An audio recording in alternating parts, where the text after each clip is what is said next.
Hello and welcome to WVU Medicine Tuesday Talks. I'm your host, Mary Ravazio Menard. Nationwide, the number of students with the required shots to enter kindergarten fell below the target for broad immunity, raising fears of outbreaks of measles and other illnesses. The CDC attributes this decline to skipped childhood checkups during the pandemic. The start of school is just around the corner for most children in West Virginia and the surrounding region. Do you know what vaccines your child must have to enter or return to school? We're talking about that today with Dr. Kathy Moffett, WVU Medicine Children's Infectious Diseases Specialist. Welcome, Dr. Moffett, to Tuesday Talks. Thanks, Mary. It's good to be here again. Good to have you. We encourage you to post any child vaccine questions you may have in the comment section below, and we'll try to answer them live.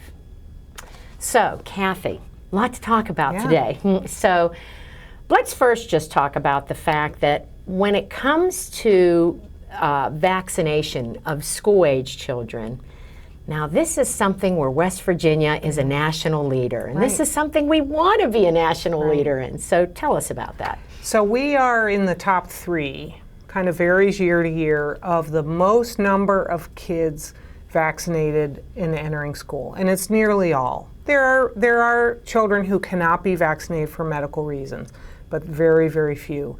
And I think that's something to really be proud of. So for many years, it's been kind of tied between Mississippi and West Virginia. And then something to be really proud of is that 2 states followed our lead and looked at West Virginia as a model. And so now New York State and California are following the same recommendations that we have. Wow. So why is this important that we are where we are when it comes to vaccinating school-age children? So it's really important. These diseases that we vaccinate against, like measles, mumps, chickenpox, rubella, we don't even see anymore. We see a little chickenpox, but the others, mostly we don't see anymore. And so people don't realize how really serious and deadly they can be. So it's a public health it's important from a public health measure that we're protecting our children. We're launching them to life with not worrying that they're going to get these illnesses and be really sick or potentially die. Yeah, and I know like a few years ago, we had measles outbreaks in certain parts of the country. Right. Several years before COVID, the pandemic in 2020. So a year or two before, there were over, I think, 1,500 or maybe close to 2,000 cases of measles in the United States. So it was brought in from people who traveled, who had not been vaccinated. And then often what happens is they're around other people who aren't vaccinated and it spread. But then it spread to people who couldn't be vaccinated, or the very few who maybe their vaccine didn't take, their immunity had faded, and then people who wanted to be protected got measles. And you know what? West Virginia did not have a single case during that time. We were one of the very few places in the whole United States, and that's because we have vaccinated children. That's great. So let's talk about vaccinations. We'll start with the kindergarten, the students ready to go to kindergarten. What vaccines are recommended for kindergarten students? So usually kids entering kindergarten, if they've had all their infant, toddler vaccines, they need a measles, mumps, rubella, a chickenpox, and that can be given as a combo or it can be given as 2 separate shots, and a polio. And so it's pretty easy, pretty straightforward. Okay, and those are usually given in early childhood, those vaccines, right? So the first MMR is given somewhere between 12 and 18 months, along with the chickenpox, so it'll be their second shot. And then the polio is given as a series from starting at 2 months of age. Okay, so there are some required vaccines for students that are entering 7th grade or 12th grade. They're going to be seniors. So let's start with what vaccines are required for 7th graders. So the requirement is started at age 10. So that's not usually 7th graders, but when you go for your 10 or 11 year, definitely by 12. So anywhere in that range, they get a combo meningitis shot. It protects against 4 strains of the one bacteria that causes meningitis, and a booster of the Tdap. So as a baby, you get the DPT. Oh, I forgot, you get a DPT at kindergarten. Forgot that one. Okay. Yeah, there's the other one. Yes. Yeah. And people are going to say, she doesn't know her vaccines. Yes, you do. Yeah. So when you're younger, the letters are D and you see a little A, PT. So diphtheria, acellular pertussis, that's the little A, and tetanus. And we rearrange the letters once you're over 7, and it's a Tdap. So it's tetanus, diphtheria, acellular pertussis.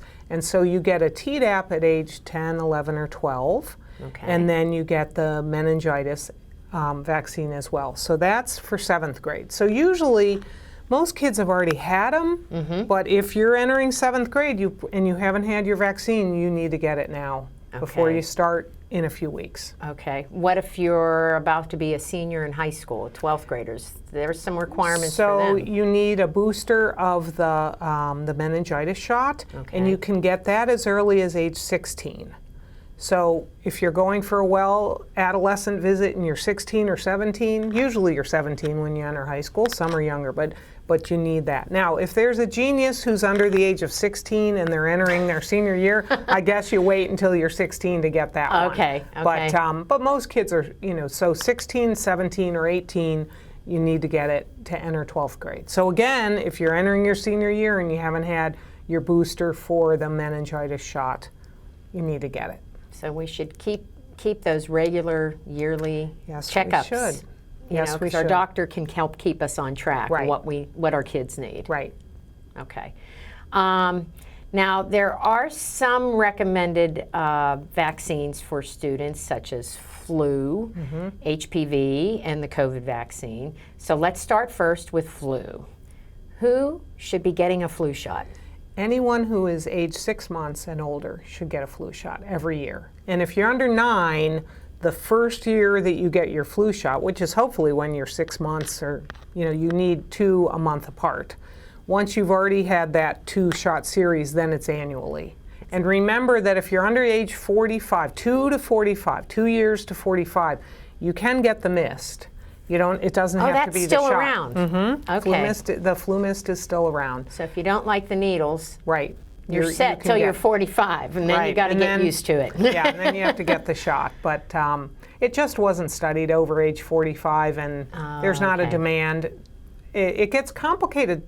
So anyway, 45 is the cutoff for that. So younger kids can get the flu mist if they want. Now, flu is really, really important. We do know that over the last 2.5 years, all the viruses have been all mixed up. Kids were out of school, everyone was masked. We didn't really have a flu season in the winter of 20 to 21. We didn't see flu almost at all. Then last summer in 21, we saw flu all through the summer.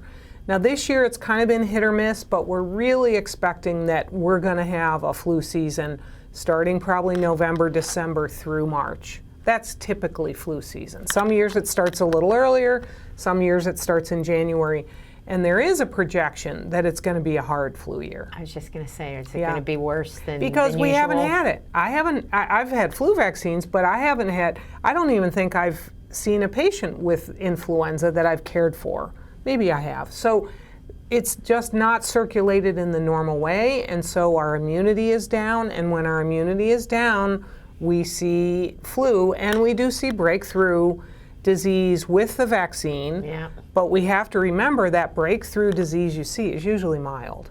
It's rare that someone gets hospitalized if they've had a flu shot, if they get breakthrough. So they're not perfect, but what they do, like the COVID vaccines, is they keep you out of the ICU, out of the hospital, and potentially keep you from dying. Wow. Okay. Another recommended vaccine for students is the HPV. So let's first talk about what is HPV and why is this vaccine important? So it's easier to say HPV than human papillomavirus. So HPV viruses, there's many of them, dozens of them. Now, a common one that we're aware of are the warts on our hands and feet. So the HPV vaccine doesn't prevent those. But we all know the warts that we get, or anywhere, can be anywhere on our skin, but typically they're on our hands. You get plantar warts on your feet. They're a big nuisance. They will eventually go away, but you get them frozen and cut off, burned off. And some people can get a whole lot of them, especially an immunocompromised child can get really severe hands and feet warts. Those warts are different, but the vaccine is meant to prevent cancer and then what I like to call warts on your parts, your private areas. And so the vaccine, and I'm going to use the trade name because there's only one vaccine in the United States, and most people hear it, it's called Gardasil. And originally Gardasil had 4 strains that it protected, 2 cancer causers and 2 that cause the warts on the warts on your parts. Okay. Not the hand and foot warts. Okay. They broadened Gardasil to include now 9 serotypes, the two wart ones and then the 7 more cancer. So there's 7 out there that can cause cancer. And they don't usually cause a visible wart, but they can cause warts, or they can cause cancer in genital cancers as well as head and neck cancers. Oh, wow. Okay. And this vaccine is for both boys and girls. The HPV is an equal opportunity virus, meaning it can infect both males and females and cause cancer equally. The cancer rates are almost equal in terms of male and female. And a recent one that people may not be aware of, there's a movie that was just out, the new Top Gun Maverick movie.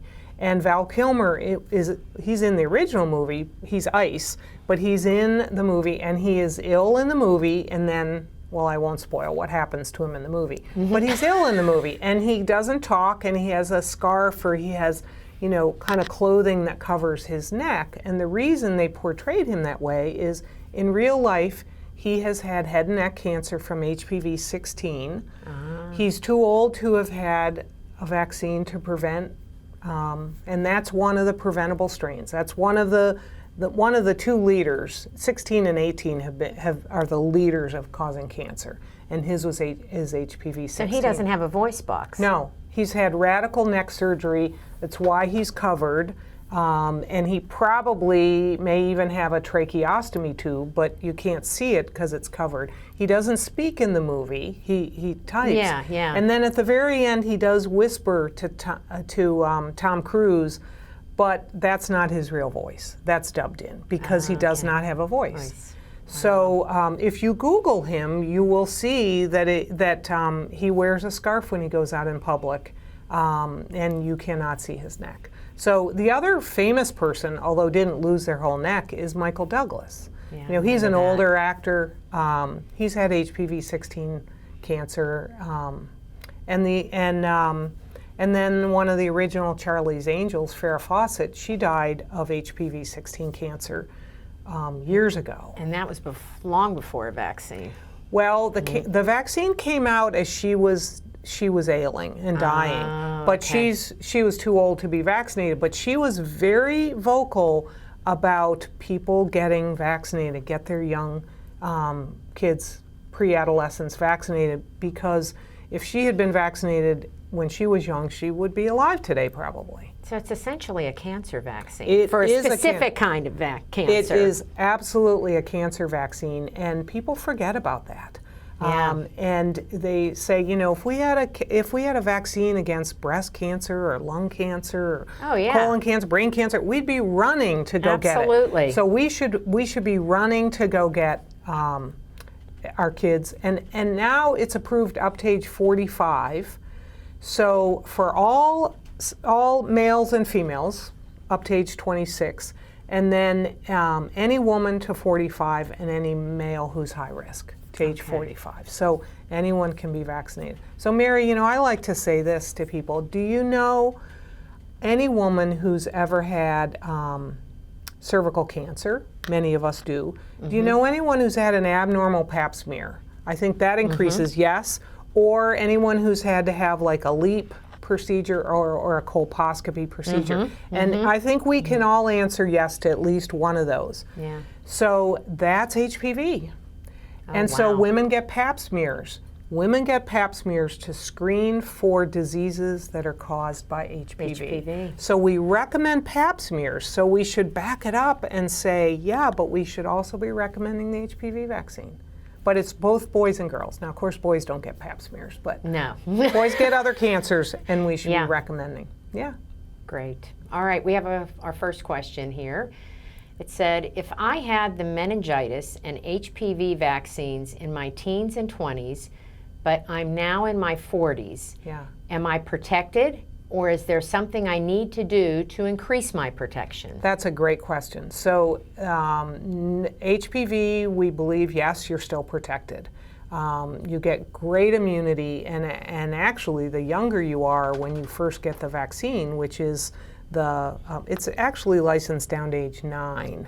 So if you're 9, 10, 11, 12, 13, 14, your response is huge. Now, if you get vaccinated a little later, like say you're 18 or 20, you still get a huge response. But the immunity lasts. So that was a long answer to saying, yes, you're protected. You're good. Yeah, you're good. Now, the meningitis one, maybe not so much. We know our immunity fades. This is the question. The vaccine is a conjugate vaccine. It's the way it's made. It does give our body memory. And so will your body remember? However, what's reassuring is the likelihood of getting meningitis when you're in your 40s or 50s is really way lower than in your teens and 20s. Because those babies and then teens and 20s are the peak two ages, and then maybe the very elderly. But wow.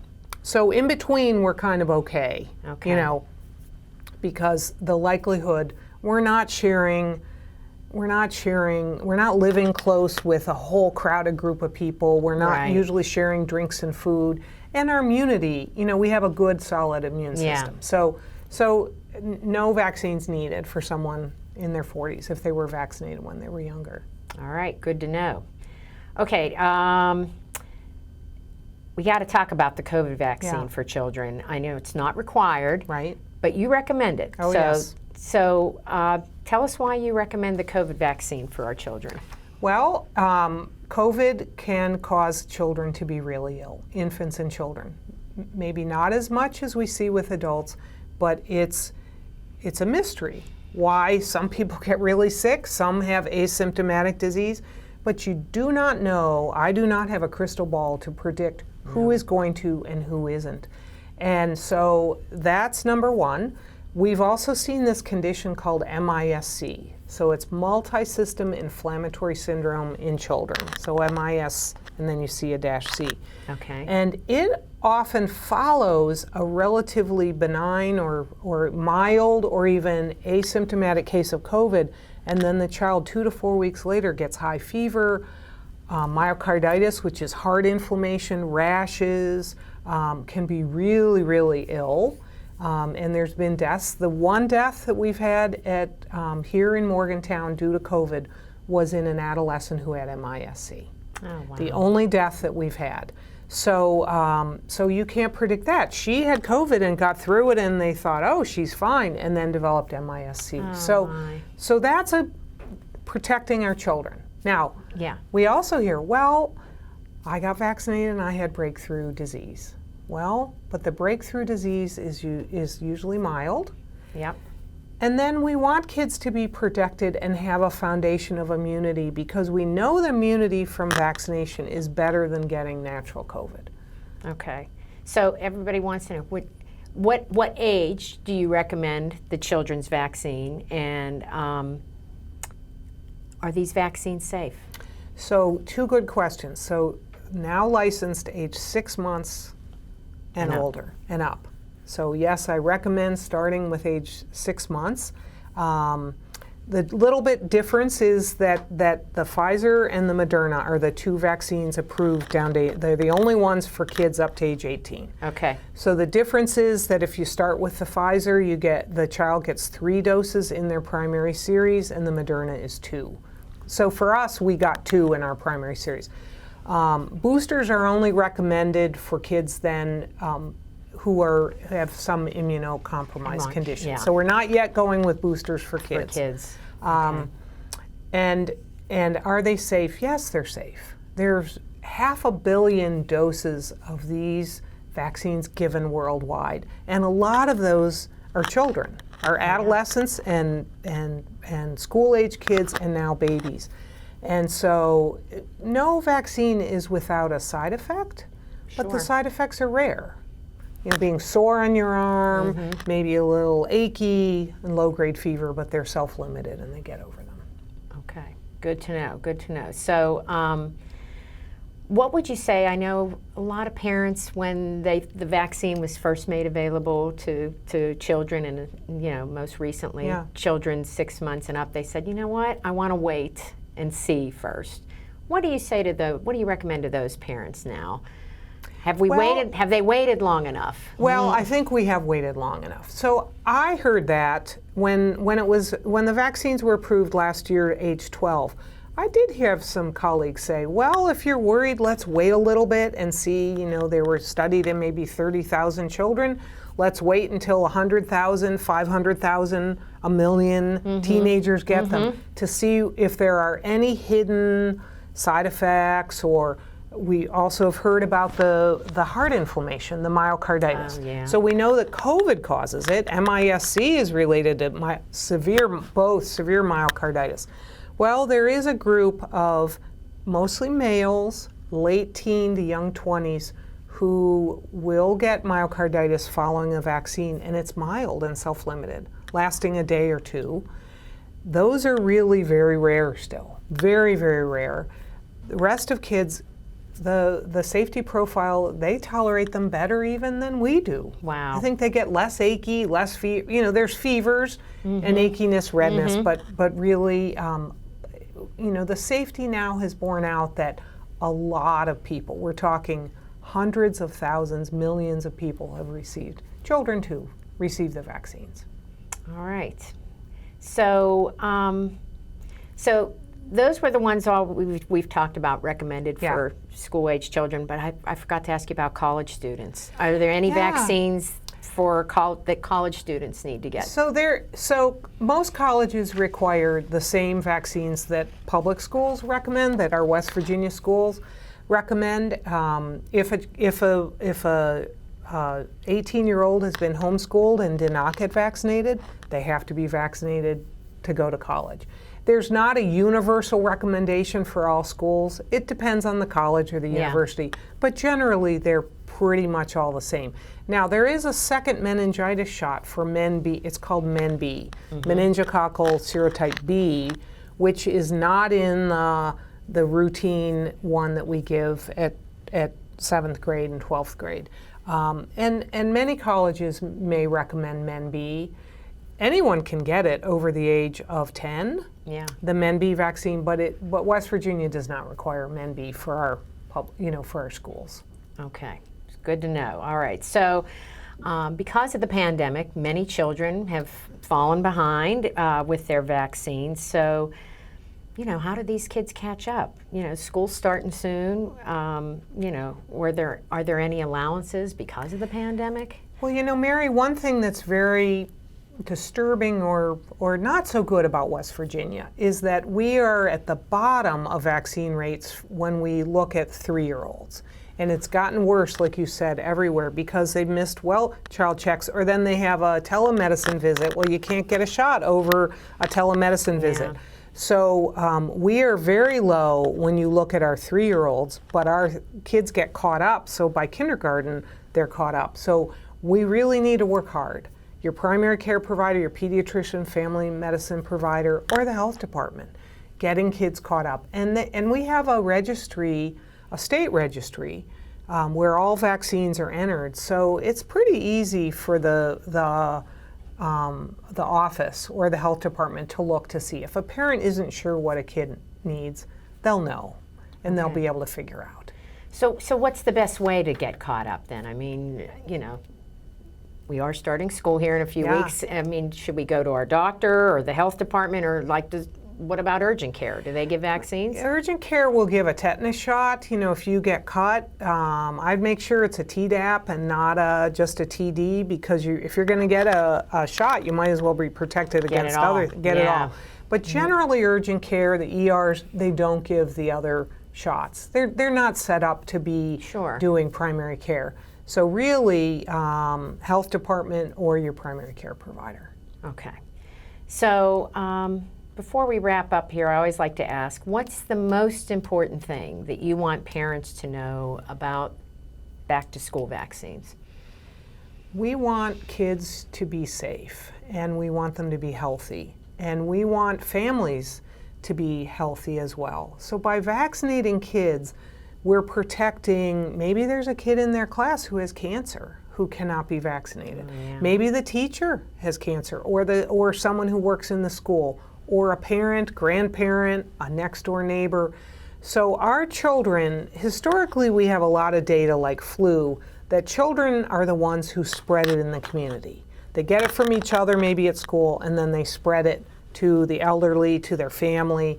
And so if you keep the kids healthy, you're going to lower the amount that's in the community.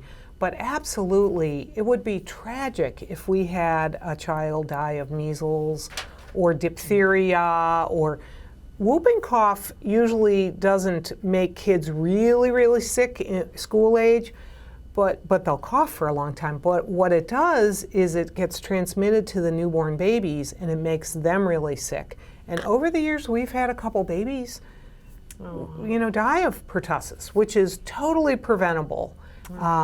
So the take-home message is we want the kids to be healthy because we want their families to be healthy, and the community to be healthy. And there are so many other things that kids need to worry about in school. And this should be the least of being sick and missing a whole lot of school. And if you have any questions about that, what vaccines are needed or about a particular vaccine, talk to your pediatrician. Right. Yeah, they're great. We're all on the same side. We want our kids to be healthy. Sure. And they'll know, they'll know what your kid needs, and they'll be able to answer the questions. And if they don't know, they will call me, which is fine. They call me or my colleagues. And sometimes there is a unique question that someone has, and I always look up. If I don't know, I always look up to get an answer. Because we want to make sure we're giving, that we're giving the right advice. Sure. Well, thank you so much for joining us today. You gave us a lot of good information, and hopefully if anyone's behind, you can go out and get caught up. Right. Thank you, Kathy. Well, that brings us to the end of this edition of Tuesday Talks. If you're looking for more information about school vaccine requirements, visit the website of your state's health department or Department of Education. And join us on Tuesday Talks in 2 weeks when we'll talk about plastic and reconstructive surgery with Dr. Carrie Woodbury. I'm Mary Ravazio Menard, and on behalf of Dr. Moffett and everyone at WVU Medicine, thanks for joining us and have a great day.